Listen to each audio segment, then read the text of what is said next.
자, 오늘 상한문 매매는 전체적으로 좀 짝짓기 매매를 위주로 많이 좀 했던 것 같고, 오늘 삼신 할매가 된 것 같은 그런 느낌도 좀 많이 들었는데, 매매 방향을 전체적으로 그런 방향으로 가닥을 잡아 나갔지 않나 싶습니다.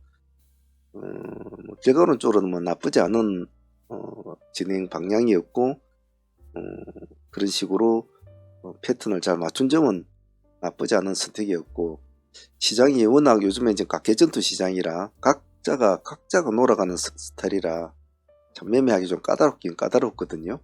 그런 점에 비해서는 오늘 무난하게 했다고 싶어요. 좀 아쉬웠던 점은 전일에 보유하고 넘어왔던 종목들이 생각보다 파동을 주지 못했다는 점은 제 개인적으로는 좀 많이 아쉬웠다. 자, 전일에 보유하고 있던 종목은 이제 재룡산업 같은 경우에는 전일에 우리 여기 하이트레이드로 진입을 해서 상가로 붙여놓고 오늘까지 이제 가져왔던 종목이 있죠. 재룡산업에 조금 기대감이 조금은 있었는데 역시 우리만 같지는 않죠. 아침에 한 10% 정도 9.9 9.98%니까 시가 10% 정도 띄워주고 이제 그대로 내려오는 그런 스타일이었죠. 물론 수익적인 측면으로 볼 때는 어제 10% 수익을 안고 오늘 뭐 10% 나왔으니까 20% 정도면 뭐 작은 수익은 아닌데, 또 우리가 늘 해왔던 어떤 수익에 대한 기대감이라는 게 있지 않습니까? 그런 거에 비해서는 좀 아쉬웠다라는 그런 것이지, 뭐 개인적인 수익으로는 참 나쁘지 않은 수익이죠. 하지만 상한가로 들어간 종목이 조금 기대감을 좀 더 튀어줬으면 좋았을 텐데 하는 그런 아쉬움이 있다는 거겠죠. 그래서 재룡산업은 그래도 뭐 하루 만에 어제 오늘 해서 20% 챙겼으니까 그렇게 뭐 섭섭하지는 않았는데, 대원전선우는 조금 아쉬웠죠. 대원전선우 같은 경우에는 전일에 우리가 한 19% 정도 가까이 수익을 안고 상한가가 보유를 하게 됐지 않습니까? 당일 수익으로는 상당히 좋았죠.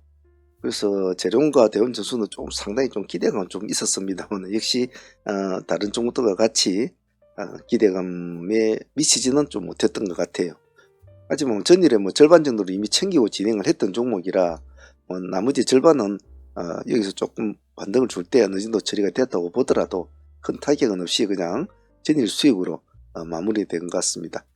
그래서 전일에 가져왔던 재룡과 대원전선우가 조금 더 파괴적인 모습을 보여주지 못했다는 점은 아쉽지만은, 그래도 둘 다 뭐 나쁜 수익은 아니었으니까 그것으로 마음을 달래보도록 합시다. 자, 그리고 위닉스 같은 경우에는 오늘 데이 종목, 단일 종목으로서는 뭐 가장 좋은 수익을 주었던 종목이었는데 내용도 참 나쁘지는 않았던 것 같아요. 그래서 위닉스 같은 경우에는 오늘 시가가 보합이었지 않습니까? 아침에 보합에서 살짝 미끄러졌죠. 우리 기준가는 요 7,000원으로 잡았습니다. 첫 번째 공략이 7,000원에서 들어가죠. 이 부분이 있습니다. 그죠? 여기서도 상당한 수익폭을 줬습니다. 여기서도 거의 19% 돌파를 약간 못하고 이제 미끄러졌죠. 18.5%까지 수익을 주고 이렇게 내려옵니다. 또 여기가 결정타였지 않습니까? 우리가 여기서 7,000원인가 7,100원인가 뭐 이렇게 좀 약간 투트를 잡고 있다가 7,000원까지 다시 한번 더 기다려보자 했는데, 딱 7,000원 그쪽까지 7,000원이면 1%대란 말이에요. 7,040원도 1%에 되니까 7,040원까지인가 딱 찍어주고 다시 27%까지 올라갑니다. 플러스 27%.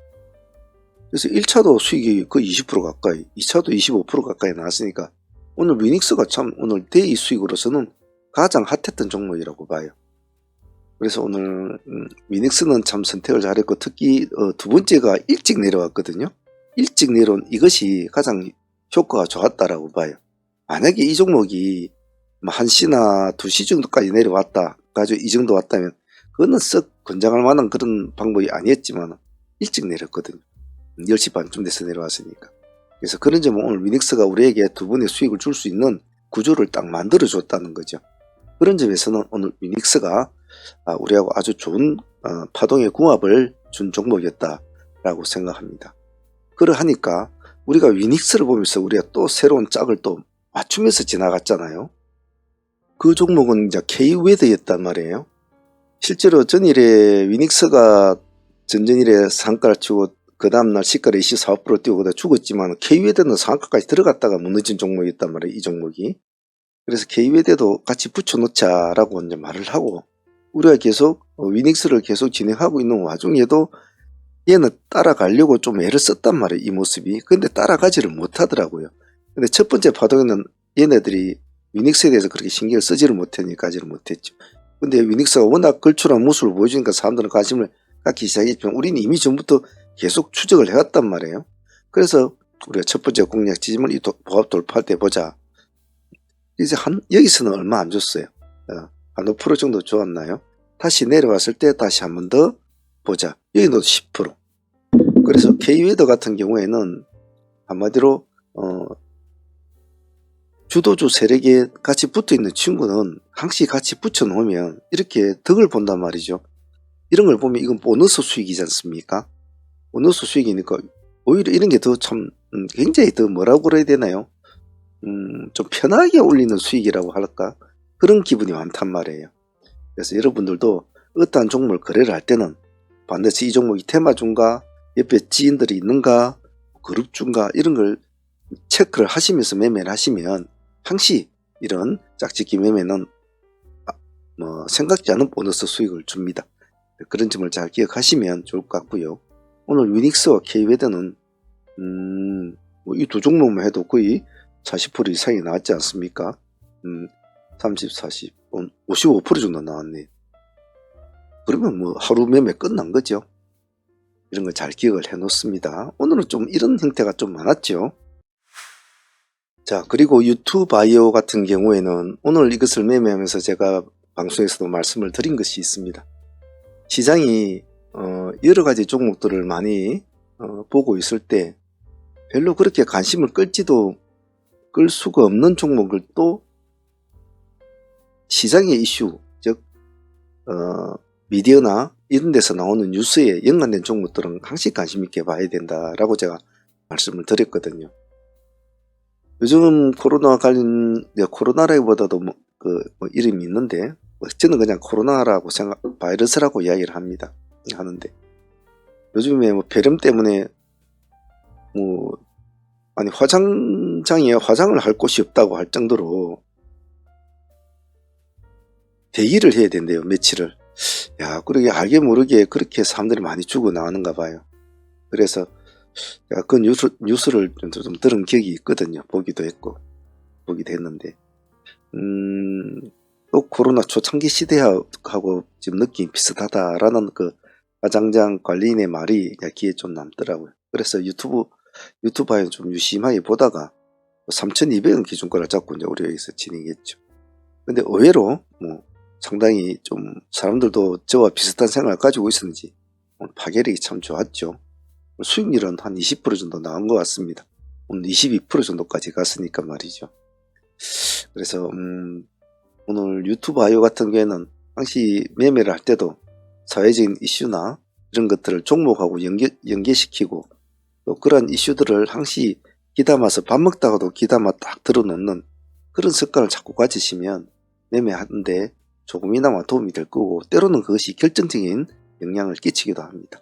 오늘 유튜브 아이오는 그런 측면에서 오늘 잘 선택을 했고 긴장이 끌어놓지 않고 수익을 얻고 그런 점에서는 나쁘지 않았다고 봐요. 유튜브 아이오도 오늘 큰 수익이었습니다. 자, 그리고 현대힘스 같은 경우에는 오늘 우리가 해운주를 아침 일찍 좀 보자고 했는데 원래는 오늘 GSE나 이런 유가 관련주를 한국수기나 이런 것도 체크를 하고 두 개를 같이 붙여 놓았단 말이에요. 이제 그런 마인드로 보았는데 흥하해운을 한번 이제 진행을 시키는데 아침에 좀 약했죠. 손실을 본 것은 아닌데 힘이 좀 약했죠. 근데 힘스가 조금 속도가 빠르더란 말이죠. 그래서 현대힘스를 우리는 올라타자 이래가지고 진행을 시키는데 의외로 그거는 잘 선택을 했던 것 같아요. 계속 흥하해운을 고집을 했다면 별로 수익률은 좋지 않았을 텐데 그래도 현대힘스는 그래도 끼가 있는 종목이라 수익률은 그래도 한 10% 가까이 9% 정도까지 올라갔으니까 그 정도 수익은 준 것 같아요. 그런 면에서는 같은 종목이라도 같은 재료라도 같은 테마라도 속도가 수급이 어디 쪽이 먼저 잘 붙이고 똑같이 출발을 땡 했더라도 누가 빨리 수급이 들어오는가 그에 따라서 확실히 굉장히 차이는 많아요. 그래서 오늘 그런 점은 현대힘사가 오늘 잘 보여주지 않나 싶습니다. 큰 수익은 아니지만 의미 있는 수익이었다고 오늘 봅니다. 현대 ADM 같은 경우에는 요즘은 계속적으로 저희들한테 참 수익을 많이 주는 친구를 항상 옆구리에 장 끼고 있는 그런 상태죠. 그래서 조금만 이상하다 싶으면 자주 보는데 아침에 첫 번째 파동은 놓쳤어요. 첫 번째 파동은 놓쳤는데 조금 눌림을 보자 그래 기다려갔다가 눌림에서 다시 한번 봤죠. 그래서 우리 단가는 3,100원 기준가로 우리가 진행이 되었습니다. 근데 생각보다는 큰 수익을 주지는 못했어요.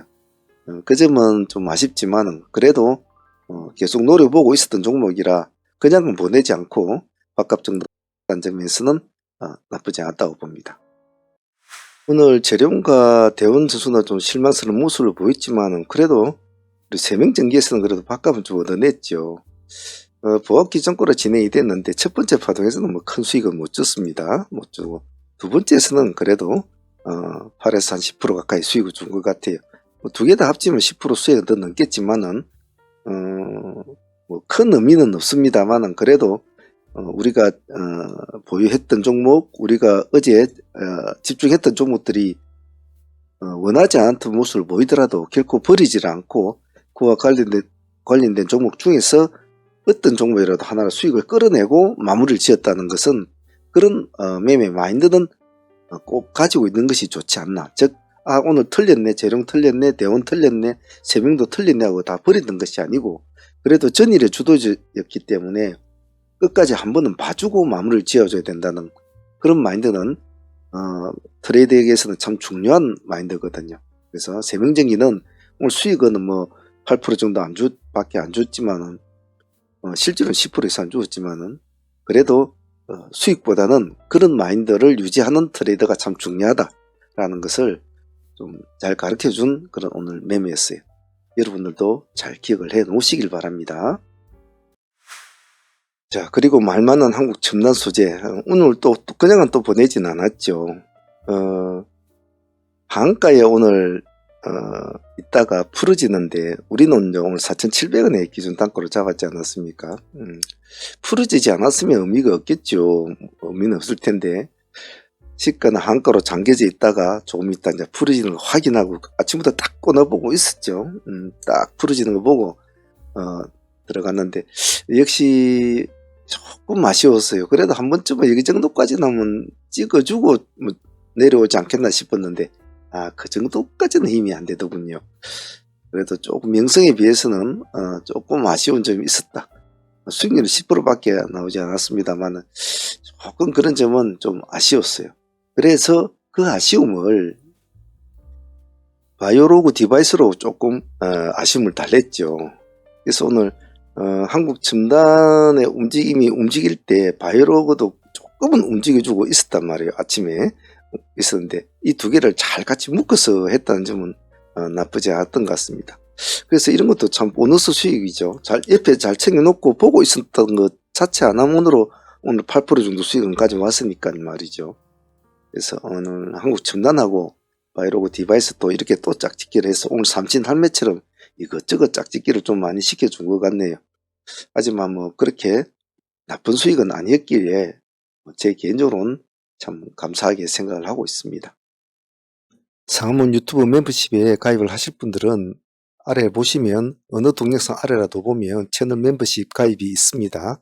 여기에 가이드를 같이 올려놓았으니까 참조하셔서 운용하시면 될 것 같습니다. 많은 참여 부탁드립니다. 자, 오늘도 이렇게 매매를 오전에 우리가 한 2시간 매매하지 않습니까? 오전에 2시간 매매라고 이렇게 마무리를 짓고 보면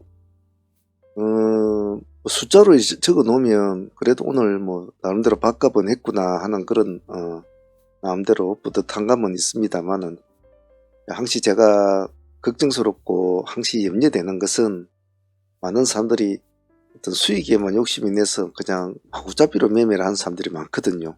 근데 매매는 그렇게 해가지고는 절대 돈이 안 됩니다. 돈이 안 되고 제가 항시 말씀드리듯이 항시 압축을 자꾸 하시는 버릇을 하셔야 돼요.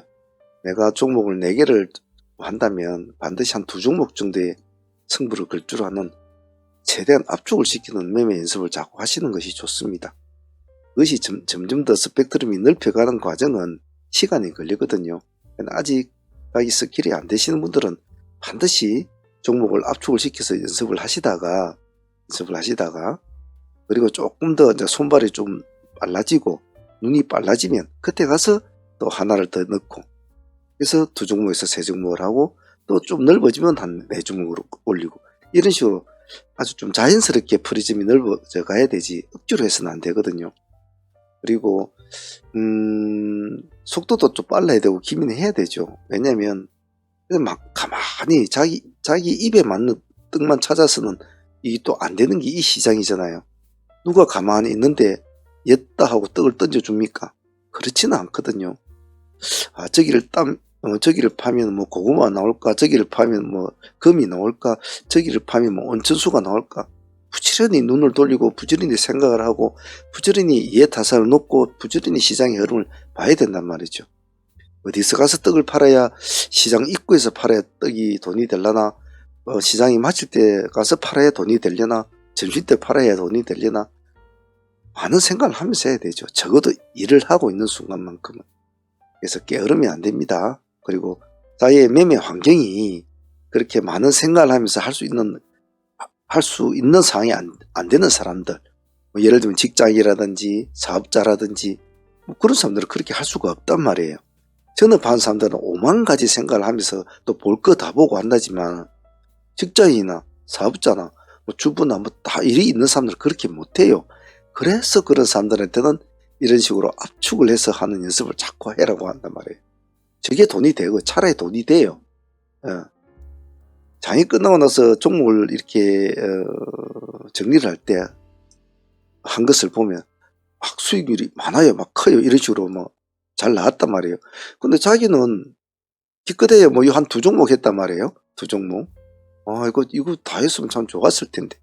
근데 그 사람은 직장이네요. 아침 9시 조금 일을 하다가 다음에 일을 해야 돼요. 근데 그 사람들이 이걸 다 할 수는 없단 말이에요. 자기 환경에 맞는 매매를 해야 되거든요. 그럼 내 환경에서는 어떤 걸 해야 될까? 내가 직장인이 전업주는 할 수는 없는 거거든요.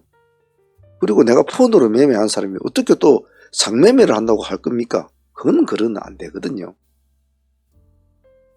그래서 자기의 아무리 돈이 급하고 아무리 뭐 수익률이 막 급하고 이래도 환경에 안 맞게 매매를 하면 그건 죽음이에요. 그래서 지금 내가 처해져 있는 매매 환경에서 가장 적절한 매매가 무엇인가, 그런 것을 자꾸 고민을 하고 생각을 하고 그렇게 해서 자기만의 트레이딩 툴을 짜 나가는 거예요. 그래서 뭐 전업 투자자들 하루 종일 앉아가지고 막 뭐 수익 좋다 안 좋다 다 필요 없어요. 본인이 전업이 되기 전까지는, 전업 투자를 하기 전까지는, 시간이 많을 때까지는 일을 하는 사람이 그럴 수는 없단 말이에요. 그래서 반드시 그런 점을 자기 트레이딩 툴에 녹여놔야 됩니다. 그 점은 잊지 마시길 바랍니다. 자, 오늘 트레이딩 히스토리 오늘 여기까지 하도록 할게요. 다들 고생들 하셨고요. 역시 쌓아가는 매매 꼭 잊지 않도록 합니다. 감사합니다.